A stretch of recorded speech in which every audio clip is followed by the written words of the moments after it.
बाबा सिद्दीकी की हत्या, gym owner, businessman, Punjabi singer चंद पैसों के लिए किसी की जान लेने को तैयार हो जाते हैं। कभी कभी उनकी रिपोर्ट भी नहीं लिखी जाती। हमारे पुलिस प्रशासन को ऐसा होना चाहिए कि आम जनता उनके ऊपर विश्वास करे। आगे कुछ मिनटों में आप जो सुनने वाले हैं उसे सुनकर आपकी आंखें खुलने वाली हैं। इंडिया, जो दुनिया के लिए शांति का प्रतीक है, आज वही देश अपने कई सारे इंटरनल मैटर से जूझ रहा है।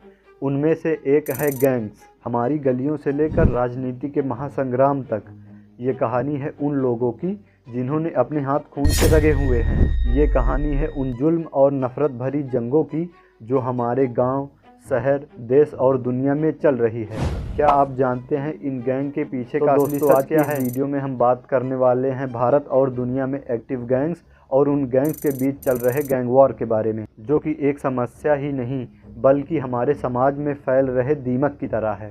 आप सोच रहे होंगे ये तो बस फिल्मों में होता है, पर दोस्तों ये असल कहानी है। और अगर आपको लगता है कि ये आपसे दूर है तो ज़रा रुक जाइए। आगे कुछ मिनटों में आप जो सुनने वाले हैं उसे सुनकर आपकी आंखें खुलने वाली हैं। पॉइंट नंबर 1, पहले बात करते हैं गैंग का मतलब क्या होता है। ये किसी ग्रुप का नाम नहीं है बल्कि ऐसे लोगों का झुंड है जो अपने स्वयं के नियम कानून बनाते हैं और अक्सर इलीगल कामों में लगे रहते हैं, जैसे ड्रग्स का व्यापार, फिरौती, हवाला गतिविधियाँ, कॉन्ट्रैक्ट किलिंग। ये लोग अक्सर अपने क्षेत्रों में दबदबा बनाए रखने के लिए किसी भी हद तक जा सकते हैं। आप सोच रहे होंगे ये तो डॉन और गैंग्स ऑफ वासेपुर वाली कहानी लग रही है, पर यह फिल्मों से भी ज़्यादा खतरनाक है क्योंकि ये असल ज़िंदगी है। यहाँ एक गोली भी आपकी ज़िंदगी बदल सकती है।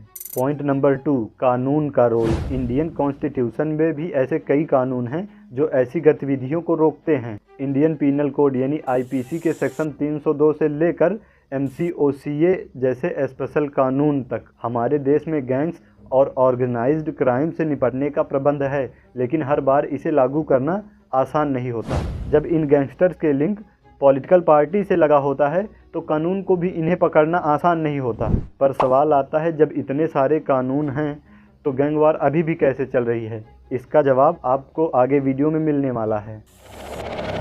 पॉइंट नंबर 3, इंडिया के एक्टिव गैंग्स। हमारे देश में ऐसे कई सारे गैंग थे जो अपने दबदबे के लिए जाने जाते थे, जैसे दाऊद कंपनी, पूर्वांचल के बाहुबली। अभी की बात करें तो नीरज बवाना गैंग, दिल्ली के गैंगस्टर्स, देवेंद्र बम्बिहा गैंग और अभी सबसे पॉपुलर लॉरेंस बिश्नोई गैंग। ये गैंग्स अपनी अलग अलग गतिविधियों के कारण मशहूर हैं और अलग अलग जगह पर अपना राज जमाते हैं।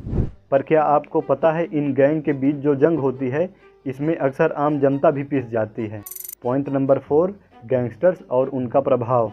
गैंग के बीच हो रही जंग अक्सर पैसा, वर्चस्व और धंधे में अधिकार के लिए होती है। जैसे ही एक गैंग दूसरी गैंग के काम में दखलंदाजी करती है, वहीं से शुरू हो जाती है ये खूनी टकराव की कहानी। अक्सर ही न्यूज़ में गैंग वार के कारण 2-5 लोगों की हत्या हो गई, ऐसी न्यूज़ सुनने को मिलती हैं। पर इन खून खराबों के बीच आम जनता का भी नुकसान होता है। सोचिए, एक आम आदमी है जो अपनी रोज़मर्रा की ज़िंदगी जी रहा है, वो कभी भी इस वार का शिकार बन सकता है। क्या आपको नहीं लगता कि ये एक ऐसी समस्या है जो हमें हमेशा चिंता में डालती रहेगी? पॉइंट नंबर 5, मर्डर केस और कानून व्यवस्था की चुनौतियाँ।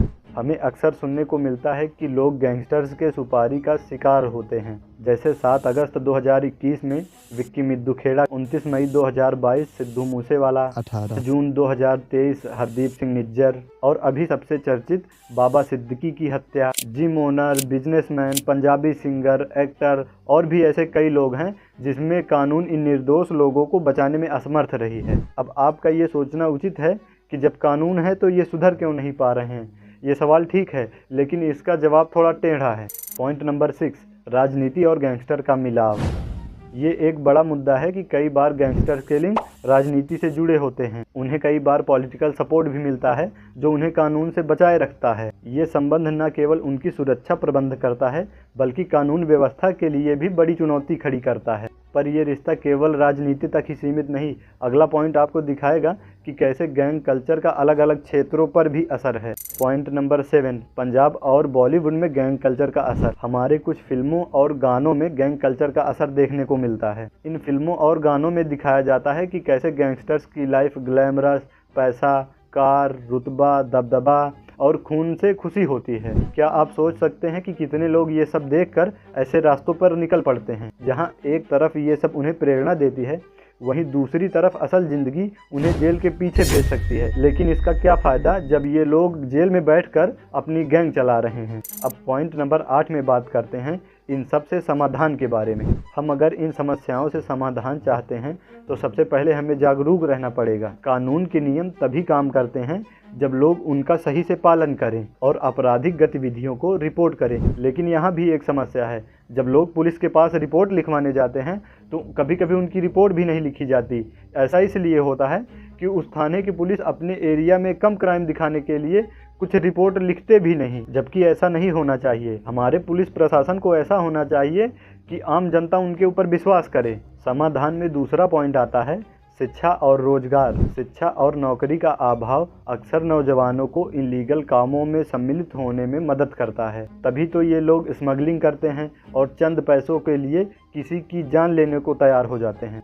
पॉइंट नंबर 9, भविष्य और हम लोगों की जिम्मेदारी। आने वाले समय में ऐसे अपराध बिल्कुल ना हो, इसके लिए हमें मिलकर कानून व्यवस्था को इतना मजबूत बनाना होगा कि कोई भी अपराधी, चाहे वो कितना भी बड़ा क्यों ना हो, वो कानून के नीचे आए। दोस्तों, गैंग किलिंग और भी इलीगल एक्टिविटी हमारे समाज के लिए असल चुनौती है। लेकिन यही सब नहीं, और भी ऐसे कई चीज़ें हैं जो हमारे समाज को अंदर से कमज़ोर बना रही हैं। उनमें से एक है ये झूठे बाबा लोग।